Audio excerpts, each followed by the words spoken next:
तेज ज्ञान फाउंडेशनच्या रौप्य महोत्सवी वर्षानिमित्त रजत जयंती ध्यान महोत्सवाचं आयोजन कोल्हापुरातील राम गणेश गडकरी हॉल इथं करण्यात आलं होतं.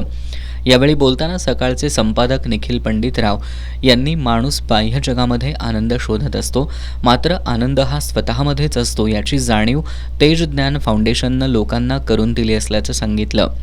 माणसाच्या मनात जशी वासना निर्माण होते तसे विचार येऊ लागतात आणि त्यातूनच माणसाच्या हातून योग्य अयोग्य कृती घडत असते. त्यामुळे प्रत्येकानं नेहमी चांगले आणि आनंदी विचार करायला शिकलं पाहिजे.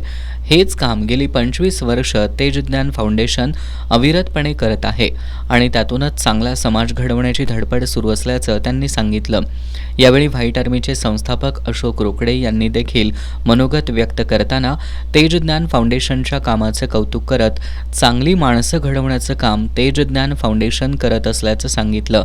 यावेळी तेज ज्ञान फाउंडेशनचे सांगली झोनल श्रवण संयोजक शशिकांत ऐनापुरे यांनी देखील संस्थेच्या कार्याचा सविस्तर आढावा घेतला. यावेळी चित्रफितीच्या माध्यमातून उपस्थितांकडून सामूहिकपणे ध्यानधारणा करून घेत स्वतःमधील आनंद शोधा आणि आनंदी रहा असा सल्ला ऐनापुरे यांनी उपस्थितांना दिला. या कार्यक्रमाला फाउंडेशनचे सदस्य आणि शहरातील नागरिक मोठ्या संख्येनं उपस्थित होते.